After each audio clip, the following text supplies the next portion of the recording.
guys, Waterfaller41 here, and before we dive into what we're looking at right in front of us, I'm going to apologize in advance. I lost my voice at my son's hockey tournament this weekend, so bear with me while I try to make it through this video. So what we are looking at here is the Fabtech 3-inch lift kit for the 2019 and newer Ram Rebel trucks. So this is the kit that comes with coilovers on adjustable bodies, 2.5-inch shocks on the inside of here, brand new Uniball style upper control arms, and 2.5-inch rear shocks are going to replace my rear shocks. So I have a bit of a hodgepodge setup right now going on my truck. I have 5100s in the front on the factory springs with rough country control arms, and then in the rear I have the factory Bilstein 4600 reservoir shocks with a 1-inch spacer on the factory springs. So what we'll be doing is swapping out the front springs and struts all together, that whole assembly, front upper control arms, as well as the rear shocks with everything that you see here. So why am I going this route versus staying with what I'm at? Well, one thing that really bugged me when I upgraded to what I have now, when I installed the current 5100s, is I lost a little bit of lift. And what that caused my roughly 34.5-inch tires to do is start rubbing at full lock. And it doesn't do it all the time, but if I'm backing into my driveway at full lock on the wheel, I start to hear the rubbing. And I was getting sick of that. And I remember that when I had the MotoFab 2-inch leveling spacer, I didn't have that issue. So I want to regain some lift. And this kit is going to give me the ability to do that, but also be able to really fine tune where that lift ends up. So what we're going to do is we're going to install the front coilovers with the Fabtech control arms, and then we're going to see where the front lands, and that will determine if I either leave the rear 1-inch spacer that I have in my truck and just install the shocks, or if I remove that 1-inch spacer, install the shocks, and call it a day. These are also Uniball style control arms versus the regular ball joint style. So why did I go with these over the ball joint style? If you follow my channel enough, you know I like to take the path less traveled. So I've never installed these. I've never used these on a truck. What I hear as far as benefits of these guys over standard ball joints is the angle of motion that you can have on a Uniball is a lot more than the standard control arm or the standard ball joint style one. Now, because of how these are designed, they're a little bit more susceptible to the elements. But Fabtech basically designed this kit with Midwesterners in mind. So this is going to be able to handle that salt spray because these are stainless steel strut bodies, stainless steel shock bodies. These are going to be able to handle it. Now, I will keep an eye on the bottom section of the Uniball because that will be exposed to the elements, and I'll just get a little bit more vigilant about cleaning it. But all in all, I think this is going to be an awesome upgrade on the truck. Plus, the control arms on the top have caps that cover the top of the ball joint, so you don't need to worry about the top being exposed to spalt. So what comes in the kit? Well, you obviously get your adjustable coilovers. You don't get a spanner wrench. You got to buy that separately, but these are set up to give you a 3-inch lift on the Ram truck. Now, I suspect that's closer to a 2-inch lift when you compare it to a Rebel with the off-road package, but we'll see. We'll figure out where that lands us in the end. Then you get the control arms, bushings for each side of the control arm. You get your Uniball assembly, and we'll go over that in a bit once we start rebuilding these guys. And then your rear shocks. So you get all the bushings and everything you need to basically turnkey install on the 2020 Ram truck. Like I said, what we're going to do here is first we're going to install all the front assemblies, so control arms and adjustable coilovers. We're going to drive the truck around. We're going to see where that gives us as far as height, and that will dictate how much or how little we do in the rear. Am I just installing these guys and leaving that 1-inch spacer? Or am I removing that 1-inch spacer and just installing the shocks? We will go from there.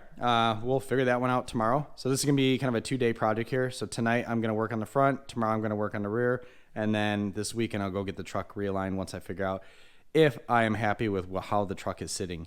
So let's go around and take measurements on the front and the rear and see where we're at right now, and then where we'll compare those to the measurements after we install this full kit and see where that lands everything.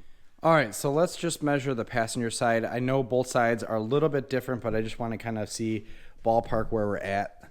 So if I go right to the center of the fender, I'm at 40 inches in the front, and that's with my Bilstein set at position 5, I believe, which should have gave me a 2-inch lift. And the rear is at 41.5. So I got 1.5 inches of rake from front to rear, which I still do like the rake, so I might end up in that range. A 1-inch rake, if these were to give me 2-inch or 2.5 inches, is gonna be perfect. So 40 in the front, 41 in the rear. That's where we're at now. So let's go back and measure those guys after we do the strut install or the coilover install with the UCAs and the rear shocks. and see what that does to the way this truck is sitting right now. But I want like 1 more inch on the truck and then I'll be pretty happy. But I think this lift will be super tasteful and give me the performance that I'm looking for. So one thing I failed to mention here, let's get some light back on these guys, is these guys are 2.5 inch struts, or 2.5 inch coilovers, which my current Bilsteins are, I believe, 2 inch. So these are gonna have a lot more cooling ability. So there's a lot more oil in here. It's gonna cool the strut. It's gonna cool the coilover. It's gonna perform much better than the 2 inch if you were to really beat the heck out of those. And with hunting season right around the corner, I fully intend on putting this truck through its paces. So I wanted to make sure that I had a suspension setup that was up for the task. And I totally believe the Fabtech UCAs, Dirt Logic struts and shocks, or coilovers and shocks, God, I keep calling them struts. Dirt Logic coilovers and shocks are gonna be ready for the task. So let's start with the front passenger side here and swap out the upper control arms and struts with the Fabtech and Dirt Logic stuff. Let's do it. All right, before we dive into installing the suspension equipment on the truck, we're gonna prep the upper control arm. So a couple things need to be done before this guy is ready to go to get on the truck. First, we need to install these rubber bushings. These go right in the big end caps here. And then once those are installed, we're gonna slide this little metal sleeve there, and that's what the bolt is gonna thread through when it installs on the frame of the truck. So when we're installing these rubber guys, we're gonna cover the inside lip with some of this provided grease. That way it's easier to slip in there and everything's pre-greased. Once we have these installed, then we're gonna go ahead and insert our 5/16 Zerks into the threaded little holes on each side. So there's one there and one there. Then we don't need to do anything with our Uniball just yet. We're gonna use this on the actual knuckle. So we'll install this guy on the knuckle first and then we'll drop the control arm down on it. But let's get the bushings installed, the sleeves installed inside the bushings, the Zerks on, and then let's start taking off that wheel and getting everything prepped. All right, before you get your car jacked up and the wheel off the truck, the first thing you're going to do is undo the sway bar end links on both sides here. So this is an 18mm wrench that'll undo this nut here, and then you're going to want to have an 8mm socket to hold the end link in place while you undo the nut. So you're going to want to do that on flat ground without the truck jacked up. That way it's easier to pop this guy out. So once you get both sides loosened up and removed out of the lower control arm, the sway bar just pushes up and out of the way. So now that we have our truck jacked up and the wheel off, let's take a look at everything that we're going to be working on. So the first thing we're going to do is loosen up the upper control arm lower nut here. So once we loosen this guy up, we just want to loosen him up a little bit so we could see some thread between the nut and the knuckle, because after that we're going to then go to town on this guy with a hammer, hit it to break that ball joint free. We're not going to hit the ball joint itself, we're going to hit the knuckle. So there's plenty of area here, and if you got a heavy enough sledgehammer, that's all it's going to take to really free this guy up.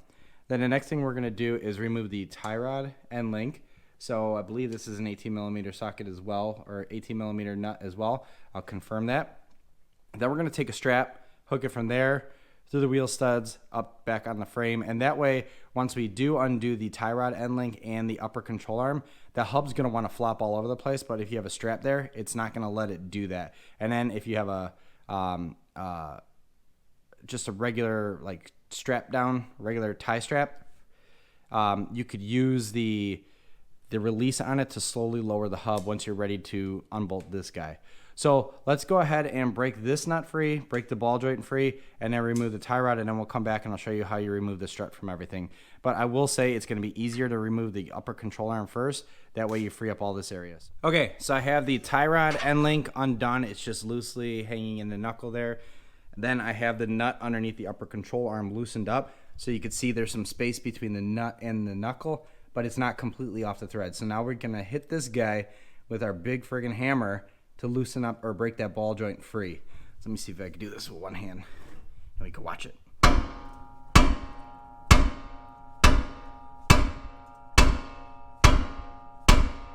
No, unfortunately, that's not gonna work. So I'm gonna need 2 hands to break this guy free, and then once we get that upper control arm loosened up, we will go ahead and pop it out. So I already have my, I'll call it my safety strap on there. It's threaded through my wheel studs. That way, that's gonna hold the whole hub in place while I beat the heck out of this guy, loosen up that guy, remove the control arm. Once we pop that control arm out, we'll be able to lower the whole strut assembly, undo the lower strut bolt, undo the 3/16mm nuts on top, and pull that strut right out. So let's go ahead and break that upper control arm free, and then I'll show you how to remove it. All right, we got our ball joint freed. Just took about 6 or 7 whacks right here on the knuckle. You can kind of see it's getting flatter. And that guy broke free. So now the next thing we're going to do is completely remove the control arm, get that guy completely out of the way. So there is a 22 millimeter bolt here and a 22 millimeter bolt over there. We're going to need a breaker bar to loosen these guys up, but there are wing nuts on the other side. So all you need to do is get access to the bolt, get a wrench on that guy, loosen him up, and you'll be able to pull the whole upper control arm out. So I'm going to completely remove this nut to relieve the tension on the control arm so that when I do undo those guys, things aren't going to go wild. Because remember, everything's being held right now by that strut, and there's a lot of tension in here, and we want to safely relieve the tension on there, and we're going to do that by using a pry bar. When we are ready to remove the lower nut here, we're just basically going to take a pry bar and push that control arm down just a little bit to put some force on the ball joint so we can get access and loosen up that nut completely, and then we're going to slowly lift up the pry bar here, and that will let the control arm in a controlled fashion leave the pocket inside the ball joint here. So let's go ahead and remove this nut here and then pull this guy out and then undo the 22 millimeter bolt there, 22 millimeter bolt there, and pull the upper control arm completely out. Okay, so I have the nut off of the upper control arm completely. You can see it's completely loose, and I'm going to show you why you want to have some sort of strap there. So basically you just take your pry bar and just slowly lift everything up, and that way it relieves all the tension in there, and this guy's good to go. And then it also, because you have the strap on here, now it's nice and taut and keeping that hub from going wild. And basically what you don't want to happen is that thing all of a sudden slam back and rip your brake lines or ABS lines, because you want to be mindful of these guys. So now that we got the upper control arm completely freed from the knuckle, let's undo those 22 millimeter bolts there and pull this guy completely out. Okay, so both sides of the upper control arm are loosened up from the frame of the truck. So just go ahead and pull those bolts out. And when I said the wing nut, this is basically what it is. So this sits inside this little pocket here, and that's what that bolt threads into. There's not enough room to get a tool in there, and they know that, so they give you this tab nut thing to tighten things up, and you have one of those on both sides. So then we'll pull this guy off. Now that we have the upper control arm completely free. Ooh, I don't know if I want to do that just yet. I'm going to go ahead and tighten up the strap, get everything situated, and then carefully pull this guy out, and then we'll start loosening up our strut. Okay, so after we got the control arm completely out of the way, I went ahead and just pulled the tie rod completely off to give everything nice free movement here. Again, we're going to keep an eye on our ABS and our brake lines. The next thing you're going to do is take a 16 millimeter wrench and loosen up all 3 of the nuts on top of your strut. You could pull the back 2 off, leave that front one on, just so everything doesn't just completely drop out once you undo the bottom bolts here. Then we're going to undo the bottom bolts here. So there's a, what is this, a 22 millimeter. The head of the bolt is 22 millimeters, and the nut on the bottom of the lower strut bolt is 24 millimeters. So once we get a wrench in the back and get our impact on here, we'll be able to zip this guy out. Then the strut will be completely loose and ready to pop out. So what we'll do is we'll lift the strut up, use a pry bar to get up underneath the bottom fork here, push that lower control arm down, relieve some of the tension here, and then we'll be able to pull that guy completely out. And then we'll reverse it when we go to put our Dirt Logic strut in, or Dirt Logic coilover. There I go again. Okay, so we have our lower strut bolt out. So that guy is completely loose here, and that's why you want to leave that outside nut on there, just so this thing doesn't come crashing down. So the next thing we're going to do is I'm going to hold with one hand, I'm going to loosen up the nut up here, and I'm going to hold the strut up. Then I'm going to take a pry bar and slip it underneath the bottom fork of the strut and just basically push the lower control arm down. I may need to loosen my strap up a little bit to give myself some play. Not too much, because you don't want to do any damage to your CV here. But I'll loosen up this strap, undo that nut up there, and then use a pry bar to slowly and carefully pull this guy out. You want to watch the CV boot too. You don't want to be scratching that or damaging that with the bottom of the strut. But if you do this carefully, it'll be easy. It's relatively easy to pop this guy out. And then the Dirt Logic strut goes, or coilover goes in there very easily. Okay, now that I have the strut out of the truck, we can take a look at it next to the coilover from Dirt Logic. So right off the bat, I have them lined up at the top where they would touch the top of the upper strut mount. And you can see that the Dirt Logic struts are about 3/4 of an inch longer than the 5100s. So not only are the struts longer, the coilovers longer, but they also have longer springs. And you can see this is the threaded body that you could adjust once you get a spanning wrench. So there's a set screw here, and I think another one on the back. No, just one set screw. So once you loosen that up, you can lower or raise your truck depending on what you're looking to do here. So the other benefit of the top here is the top mounting bolts for the top plate on the coilovers actually drop down through the chassis into the strut itself, or into the coilover itself. And the reason I'm pointing that out is because that makes installation super easy.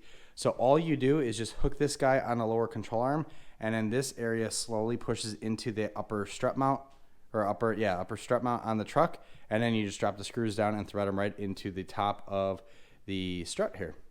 So when you install it, you want to make sure that this longer end is closest to the CV, because what that does is offsets the coilover away from the CV joint. So you want to make sure that the longer end of the mount is facing the CV.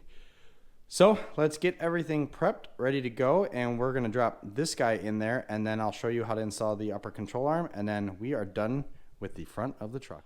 All right, so the Dirt Logic coilover is dropped into place. So really all I did to install it was hook the bottom fork of the coilover itself on the lower control arm, so that's good to go, and then just slowly slid it in place. With the top hat that swivels on these guys, it makes it very easy to drop everything in there.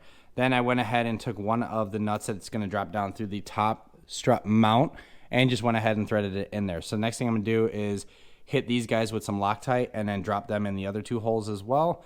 And then we're going to tighten these up, and then I will install the lower strut bolt on the coilover itself, and then we are good to go to install the upper control arm, and I'll show you the magic behind, or the secret to getting that guy installed.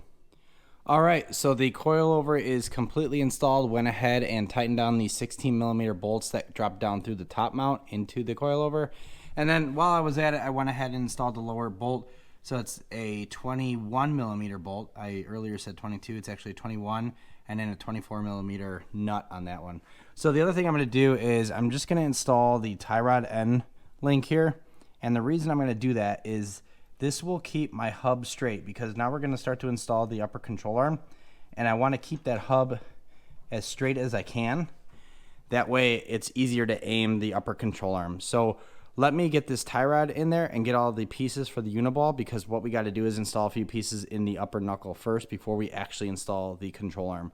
And then I'll show you how I install the control arm, because it's a little bit backwards, but it makes it a lot easier to line everything up if you install the Uniball first and then you do the chassis side of the control arm.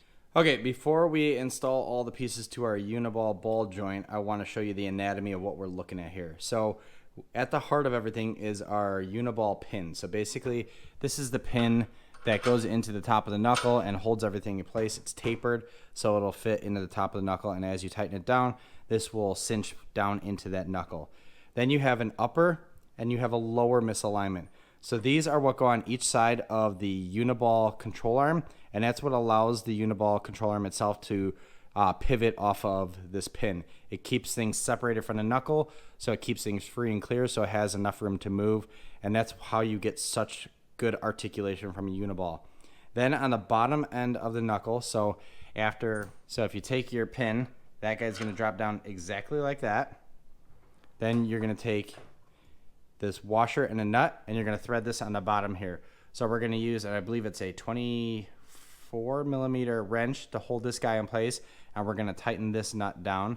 And then I'll show you how I install the control arm, because I do it a little bit backwards. I actually install it on the Uniball pin first. That way I have some leverage to pivot the ball itself, and then I'll feed it into the chassis brackets. Okay, so we have our Uniball pin tightened down enough that it's not going to move anywhere. Now, as far as the instructions, they say to throw these guys up into place and then lower this guy down onto the pin, but I found it easier to do it somewhat backwards. So what I do is I will take the control arm, let's see if I can do this one-handed, and I'll put him on the pin. All right, I'll put him on the pin. And because this Uniball is so hard to articulate without any leverage, now that I have the control arm sitting on the pin, I can move the Uniball so that I could adjust the angle so that I could get these guys in their homes. Now I can't do this while holding the camera and everything, but basically what I'm going to do is flip the control arm around so it's ready to go, and basically the two control arm mounting points are pointing towards where they're ultimately going to go, and then I'm going to use the arms or each side of the control arm to give myself leverage to move that pin to get those guys into place. And then I'll drop those bolts from the factory hardware right into position and we'll be good to go. So this is going to take some finagling, but I found it, again, easier to mount the control arm onto the pin itself, or at least slip it on top of the pin, and then use the leverage you have with the control arm to rotate the pin or rotate the Uniball so you can get the mounting points into place on the chassis of the truck. All right, so we have our control arm in place. We have the upper bolt through the upper misalignment into the pivot of the ball itself and then into the pin. And then we have our bolts, our 22 millimeter bolts threaded through the control arm to chassis mounts with our wing nuts loosely on there on both sides. So the wing nut here and then the wing nut here. So I'm gonna go ahead and tighten those guys, and then I'll tighten this guy and we'll start torquing everything down. So I will leave all of the torque numbers down in the description below. But once I get the torque wrench out, we'll go over it once. But like I said, I'll write them all out in the description below. That way you have them. But ultimately, everything we need to tighten at this point is our control arm to chassis. We need to tighten down the upper coilover bolts. We need to do this bolt here. We need to tighten this guy down. We need to torque this guy down, torque our tie rod down, and then it is smooth sailing from here on out. And then we'll just torque everything down properly and then get everything on the floor. And as far as torquing on suspension, the best way to do it is to tighten everything by hand, get the truck settled in on the ground with a wheel on it, and then go back through and torque it if you can get access to it. A lot of this stuff is really hard to get access to what's the wheel on, so I'm just going to do it in the air. It's not the worst thing in the world, but again, best practice is to put the wheel on the truck, lower it down, and then torque everything from there. So, all right, everything is tightened and torqued down, so let's go over the torque numbers real quick. The bottom nut on the Uniball pin is 120 foot-pounds. Then the upper nut, so I already put the casing on top of the upper nut, but the upper nut is 106 foot-pounds. Then the chassis pocket bolts, so these 21 millimeter bolts that go into the wing nuts, these guys are 160 foot-pounds, so that's a ton of torque. And then I believe this is like 120 foot-pounds on the tie rod end. So now that everything is torqued down nicely, we have our cap installed on top of the Uniball. We are good to go to lower this bad boy. Oh, and those guys. I will leave the torque number to these guys down below. I forget what they are offhand, but I know they are torqued down right now.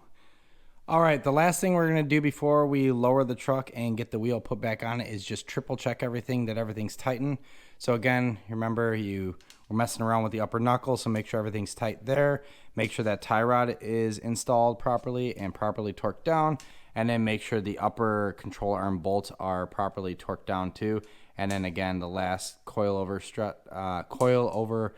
bolts, and then the lower bolt for the actual coilover itself. So make sure everything's torqued down properly. You don't want anything to fail, especially on suspension parts, especially on the front end.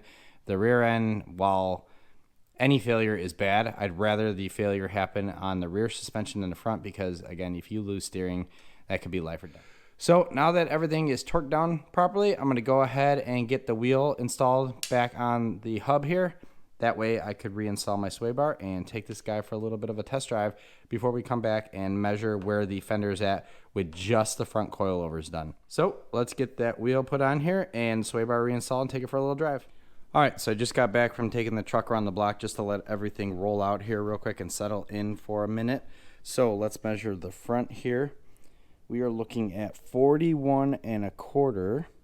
So I gained 1 1/4 inches in the front. And in the rear, I am sitting at 41 3/4. So I got about a 1/2 inch of rake between the rear and the front. To me, I think that is perfect. If you've been following my videos for a while, you know that I hate when the ram sits absolutely level because of the way the curves look on this truck. It makes it look nose high. So if you got a little bit of rake, it actually looks very tasteful. So I gained about 1 inch, 1.25 inches over the Bilstein 5100s, which are supposed to give me 2 inches. So I think I'm definitely in the range of 2.5 inches, 2 3/4 on the truck now. And it is sitting very pretty right now. And obviously I'll get it out of the garage for the final review or final talk through of the whole project. But that is how you install the front coilovers and upper control arms for the Fabtech 3-inch lift kit on the Ram Rebel. So tomorrow night we're going to tackle the rear shocks and I am going to leave the spacers in there. So I have 1-inch spacers in the rear, so I decided based on the measurements right now, I'm going to leave those bad boys in there because I think that's going to give me the stance I'm looking for. And man, that truck is looking mean. All right, so let's dive into the rears tomorrow night. Good night. All right, guys, it is a new day or night, and we are ready to install our rear Dirt Logic shocks on the back of the truck. So as far as the process here, it's very simple, much easier than the front. So if you made it this far, it's all downhill from here at this point. So the first thing we're going to do is remove the mud flap if you have one. If you don't have one, skip that step. Then we're going to remove the inner fender liner, so this black plastic piece. It's a whole bunch of 7mm bolts all around the fender flare itself, and then there's 2 up against the chassis of the truck. Once we remove those, we're going to pull the fender liner out. I'm going to rinse it off, get all the dirt off it, and then that will allow us to get access to the top of the shock, and then we'll be able to loosen up the bolt on the bottom of the shock. So we're going to loosen up the top of the shock. We're going to loosen the bolt on the bottom of the shock, and then we're going to go ahead and jack up the truck. So you notice that I'm not going to be removing the wheel, and that's pretty common when you're swapping out the rear shocks. You don't need to do that because if you jack up from the frame, you're going to get enough extension and you could push that shock into place pretty easily, and you don't need to remove the wheel. It might give you some more room, but in this case, we don't need to remove the wheel in order to install the new shocks. Now, what we are going to need to do is grind out the bottom shock mount just a little bit so it provides some room for the big head on the top of those Dirt Logic shocks, but we'll get there in a minute. So like I said, the first thing I'm going to do is remove that mud flap, remove the inner fender liner, and then free up everything, and we'll start working on loosening up the top bolts on that shock. Okay, so we have the fender liner out. We got some light on the top of that shock. Now let's take a look at what we're going to do next. So first, the thing I do highly recommend on this is spray everything with penetrating lube to kind of eat away at that rust and free things up, because this truck's only got 26,000 miles on it, and there is a lot of rust on the top of that shock. So anything you could do to free it up and make your life a little bit easier when it goes to remove that nut will be helpful, like penetrating lube. So the next thing we're going to do is we're going to take a 9mm wrench as well as an 18mm wrench. And essentially what we're going to do is we're going to put the 18mm wrench on the big nut on top of that shock, and then the shock spindle, I guess, or shock shaft has a 9mm hex head on it. That way you can hold the shaft in place while you loosen up that 18mm nut. So we're going to put our 18mm wrench on that 18mm nut, and then we're going to put our 9mm wrench up on the top of that shock shaft. That way we can hold things in place while we loosen up that 18mm nut. Now, it does take a little bit of force to get things freed up, but once you get it going, it's a lot easier. So what we're going to do is back that guy off up until maybe the last 1 or 2 threads, just so he's there, still kind of snug in place. And then we're going to focus on the bottom shock mount, and then we'll get the truck jacked up in the air and start working on removing that guy. But you'll notice truck isn't even jacked up yet. All of this can be done with the truck on all 4 wheels still. All right, that didn't go as planned, as you could tell by what we're looking at here. So the rust buildup on the top of that shock was so bad that once I got the nut up to a certain point, it just wouldn't go anymore. And what it ended up doing is stripping the top of the shock shaft. That was that 8mm hex head. So I couldn't get any more grip on it, and it was spinning in place. I tried taking vice grips, grabbing the shock shaft, and that wasn't enough. So what I ended up doing is cutting out that rubber insulator underneath this little plate here, and then, actually I could remove that now, and then taking a multi-tool and just cutting the top of that bolt, so that way this guy will drop straight out. So now what I'm going to do is go underneath the truck and take 21mm socket and a 21mm wrench, and I'm going to remove the lower shock bolt for this guy, and this guy will drop straight out. So once I get this guy out now what we're going to want to do is jack the truck up so we can pop our new shock in here and get easier access, because if we jack the truck up, it'll be easier to depress that or compress that shock and get it up into the lower shock. So let's go ahead and get this guy pulled out of here, and let's take a look at some of the shrapnel from this minor heart attack I had. But lesson learned here: clean off all the rust you can. And even at 25,000 miles on this truck, I think, still had enough rust to strip bolts. So clean the rust with a wire brush. Use a ton of PB blaster, maybe a few days in advance of this project before you dive into it. And worst case scenario, have a multi-max tool or cutting wheel ready to go so you can slice that top of that shock bolt off. Okay, so we are underneath the truck and I have the Dirt Logic shock loosely put into place. I haven't bolted this down completely. I just slid the lower shock mount bolt in there because we need to do a little bit of grinding to this lower bracket here. So if you see, the end cap of the Dirt Logic shock is relatively big and it's really tight and close to this side of the bracket. So I put a piece of tape on there so you can see what I'm trying to do, but basically what you need to do is you need to identify the just outside of this little edge here and then just on the inside, and you need to grind out a 3/8 inch radius notch here. So the Dirt Logic cap here, or the end cap, has some clearance with this bracket. So put a piece of tape on there, and then what I'm going to do is basically mark from beyond it and where it's at, and about 3 inches, give or take. And we're going to grind right there, and we're going to do that on both sides, so the inboard side and the outboard side of it. So let me go ahead and grind this guy. Man, I'm winded from getting those shocks out. Whew. All right, but let me go ahead and grind both sides of these so I could clear. And you know what? I might go a little bit higher here. I'll do that. So I'm going to quickly grind these guys out, and I'll do that with the shock out of the way, so it's a lot easier to get in there. I mean, that would be dangerous doing that. But like I said, I'm going to grind both sides of the shock mount, and then we are good to go to throw this guy in there and get everything cinched down. So let me pop this guy out, get the grinding wheel, get the safety goggles on, and start grinding away. All right, now that we got our grinding done, I went ahead and hit those little areas that I ground with some primer, some black primer, just to make sure it's coated so it's not going to rust. Now let's prepare the shock. So the shock has a couple different pieces. It's got a flat washer that only fits on the bottom here, then a flat washer that fits on top, and those things are going to sandwich these bushings, which are going to go on each side of the upper shock mount. So the bushings have two different sides. They have one side with just a flat collar, and then another side with these little nipples on it. So the little nipples, my understanding, is they go towards the flat plates here. So we're going to have a flat plate, we're going to have a bushing, then we're going to slide this up into the upper shock mount, and then we're going to slip this guy down. And again, the little flat collar side is going to go down like so. And then we're going to have our top plate, and then our nut, and we're going to use a 7mm sock, 7mm wrench to hold the top of it, while we use a 3/4 or 18mm, I think, 18mm wrench to tighten this bad boy down. And really what you want to do is just tighten them down until you start to sandwich these guys, then it's nice and tight. So we're going to install it on the top, let the bottom of the shock dangle, and then go underneath the truck, use some rubber gloves to push this guy up into place, get that lower shock bolt through it, and then smooth sailing from there. Thank God, because this was a bear. Okay, just like just like the factory shocks were supposed to be removed, you use a 7mm wrench up on top to hold the shaft in place, and then on the Dirt Logic shocks, you're going to use a 3/4 inch wrench to tighten down that bolt. And I just tighten it down until you see these guys start to pancake a little bit. Once they do, then that's good enough, I think, because it's really not getting any lateral force. It's just up and down. So as long as that's holding in place and you got plenty of thread above that nut, you're good to go.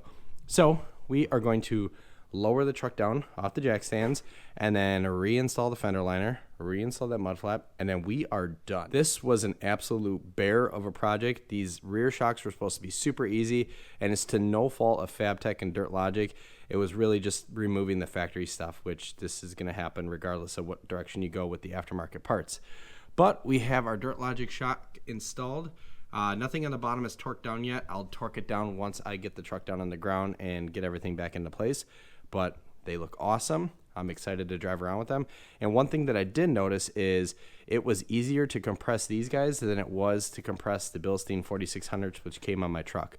So I'm wondering if that's going to give me a little bit softer of a ride in the back, which will be okay. I'm not opposed to that, but we'll let the time will tell, I guess, on that one, because I want to get some miles on the truck before I really give you my true opinion of everything. But let's reinstall that fender liner here and get everything torqued down on the bottom and take it for a quick test drive before we close up shop here. All right, we are done. Everything is put back together. It is a little before midnight. It took me a couple hours thanks to these guys, specifically him. So passenger side came off very easily. No issues. Driver side, that guy put up a fight, and what happened was the top of the strut mount ended up getting stripped when I was trying to remove it, and that was because of the rust. So I ended up using a rotozip tool to cut this guy off. So these are basically useless now. Anyway, we have everything installed, everything's torqued down, and like I said, I'll leave all of the torque specs for everything that we installed in the description below. I don't know all of them offhand, there's so many of them for this project, but I will leave a list of them, that way you have them and you can print it out. Anyway, super simple other than that to install the rear shocks on the back of the 2020 Ram Rebel. I'm going to give these guys a few hundred miles before I actually give you my full-on opinion of how they ride, but from a fit and finish standpoint, absolutely no issues with installing these guys other than with those. And everything went in exactly as it should. It was super simple. The shocks and the coilovers look absolutely perfect. So I'm going to take this guy over to Firestone tomorrow to get the alignment done on the truck, drive it for a couple hundred miles, and then we will film round 2 of this video, which will be my opinion on what I think of this kit after driving around on it for a little bit. But other than that, that is how you install the Uniball control arm 3-inch lift for the 2020 Ram Rebel from Fabtech. Let's go get this guy aligned. All right, guys, it is a beautiful Wednesday morning. I am sore. My voice is just now starting to come back after fighting those shocks all night. But we are at Firestone, so we're going to get the Ram aligned here, and then we'll take a look at what the alignment measurements look like before and after. Remember, I'm going from my Bilstein 5100s, which were set at the approximate 2-inch position, which really only gave me an 1.5 inches of lift, or 1.8 inches of lift. So I'm guessing some of my numbers changed a little bit because we went a little bit higher. So let's get this guy up on the alignment rack, get him aligned, and then we'll take a look at the after numbers once we get out of Firestone here. Let's do it. All right, so let's take a look at the alignment results here. So this is before and this is after. Camber and caster were very much in line with OEM specifications. Toe was completely off, and this is to be expected with installing a lift kit, really any lift kit. The toe is going to go haywire because you're lifting the truck up and you're basically going to be messing with the angle that tire is related to the ground. So after the alignment, they were able to get everything well within OEM specifications, so we are good to go. The truck is tracking perfectly straight on the road. Love it, and we are completely aligned. So let's get everything closed up here, and we'll take a look at the truck and how it's sitting today. All right, here is how the truck is sitting today. So we have the Fabtech 3-inch lift kit installed. We had Dirt Logic coilovers in the front, Dirt Logic shocks in the rear, and then the Fabtech upper control arms. I ended up leaving that 1-inch rear spacer in the truck. And the reason I did that is because I don't like when these trucks sit perfectly level. So I wanted to make sure that there's still a little bit of rake, and that 1-inch spacer gave me enough rake to make sure that the truck never really does look nose high.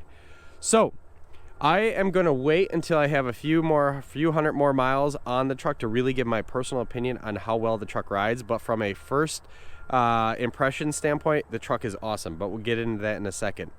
So let's talk about my top 5 takeaways from the install and the Fabtech kit so far. First and foremost, I did end up gaining a little bit more lift in the front, which is awesome. When I went with the previous struts that I had on there, the adjustable ones, I ended up losing some of the lift height, which caused a couple, every so often I'd get rubbing in the front. So now that I'm lifted up roughly 2.5 inches over factory, I think, no more rubbing, which is awesome. Second, the install was super easy, aside from the fact that I had that bogus shock in the rear. So with that said, make sure you have a contingency plan. Hit those things with PB Blaster well in advance of your installation. That way you make sure that rust isn't an issue, but also have plan B available. So in my case, I had my Multimax tool from Dremel, and I was able to cut the top of that shock off. Regarding my opinion on the truck with just the initial impressions from my third takeaway here, is I feel like I could throw a lot more at the truck. So I was a little hesitant with my last setup to really push hard on the truck going through a lot of bumpy roads or really mild off-roading. Now with this kit, between the Uniball, the better struts, the springs, I just feel like I could throw a lot more at the truck, and we'll cover that more once I get into my full opinion, again when I get a couple more 100 miles on the truck. But I just generally feel like, based on how the truck is responding now, I could throw more at it. The shocks and coilovers on this truck are rebuildable, which means that when time comes to give them somewhat of an overhaul, you basically just pull them off your truck, put your truck up on blocks, send them out to Dirt Logic, and you can have them rebuilt by their technicians, which is awesome. That way, basically, I will have these shocks and coilovers for the life of the vehicle. You can rebuild them. We'll just pull them off, ship them out, have them rebuilt, and reinstall them right back on the truck. And since reinstalling or installing the kit was so easy, I don't think that's ever going to be an issue. Last but not least, I am pretty confident that these are the best option for a lift kit on a truck that is driven in the Midwest. I say that because the bodies of these shocks and coilovers are made out of stainless steel, and I live in the Midwest where there's a lot of cornfields, there's soy fields, and lots of salted roads. This is what all of our roads look like. So you see lots of divots and everything. These shocks are going to take a beating with road salt, and stainless steel by far will outlive zinc plated shock bodies. That is a 100% fact, and I am pretty excited to see how well these guys maintain their finish throughout the rough winters that we have here. But with that said, this is how the truck's sitting today. I am super happy with the lift that I got out of it. From a suspension standpoint, we are done with modifying the truck to that extent. With only 100 miles on the truck, I really think that this truck, the kit itself, just needs to break in just a bit before I could really opine on how well it performs over what I had on it previously, and also over how well it performed from the factory. But with that said, thank you very much. Bye.